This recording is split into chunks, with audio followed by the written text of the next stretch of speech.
বিদ্যুৎ খাতে ভারতের আদানি গ্রুপের সঙ্গে চুক্তি যেন বাংলাদেশের গলায় একটি শিকল। এই চুক্তিতে বাংলাদেশকে বিদ্যুৎ ব্যবহার করলেও টাকা দিতে হয়, না করলেও টাকা দিতে হয়। ইউনিট প্রতি দাম এত বেশি যে এটি দেশীয় বিদ্যুৎ উৎপাদনের তুলনায় অনেক ব্যয়বহুল। আর সরবরাহের নিশ্চয়তা তাও নেই।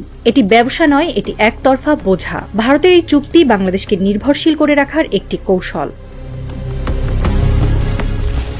ভারতের পণ্য বাংলাদেশের বাজারে ঢুকে পড়ে অবাধে। মানহীন সাবান, নকল কসমেটিক্স, রাসায়নিক মেশানো খাবার সবকিছু এখানে ঢেলে দেওয়া হয়। বছরে কয়েক বিলিয়ন ডলারের পণ্য ভারত থেকে আসে, কিন্তু বাংলাদেশ যখন রপ্তানি করতে চায় তখনই শুরু হয় শুল্ক, ট্যাক্স, লাইসেন্সের বাধা। পেঁয়াজের বাজার নিয়ন্ত্রণ করে ভারত, প্রয়োজনে রপ্তানি বন্ধ করে দেয়, আবার তাদের সারপ্লাস হলে সস্তায় ঢেলে দেয়। এতে বাংলাদেশের কৃষক আর ব্যবসায়ীরা লোকসানের মুখে পড়ে। এটি প্রতিযোগিতা নয়, এটি একপেশে আধিপত্য।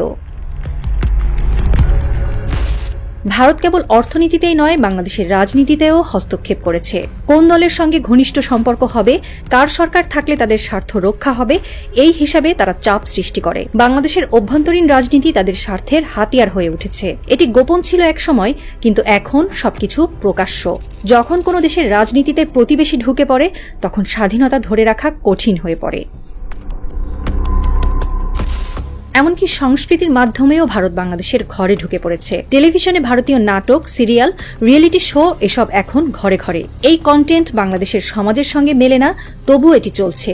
দেশীয় নাটক, সিনেমা শিল্পীরা জায়গা পাচ্ছে না। তরুণ প্রজন্ম ভারতীয় অভিনেতাদের পেছনে ছুটছে, নিজেদের সংস্কৃতি ভুলে যাচ্ছে। এটি কেবল বিনোদন নয়, এটি একটি জাতির চিন্তাভাবনা দখলের কৌশল।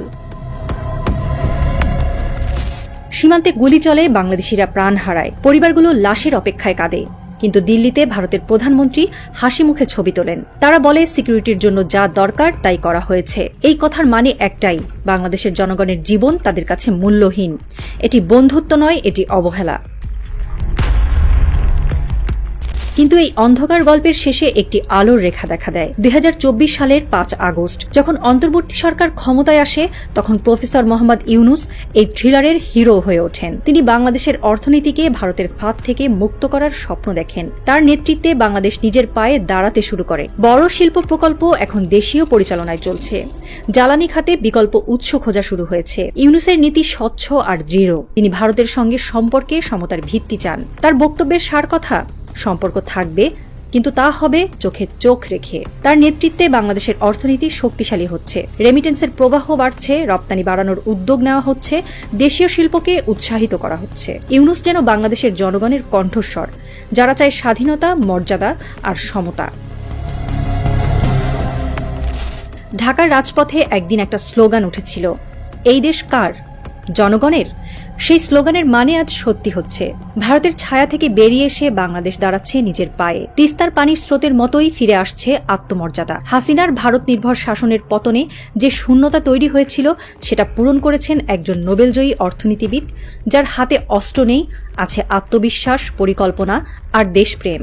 বাংলাদেশ এখন আর তাদের নয়, বাংলাদেশ এখন নিজের।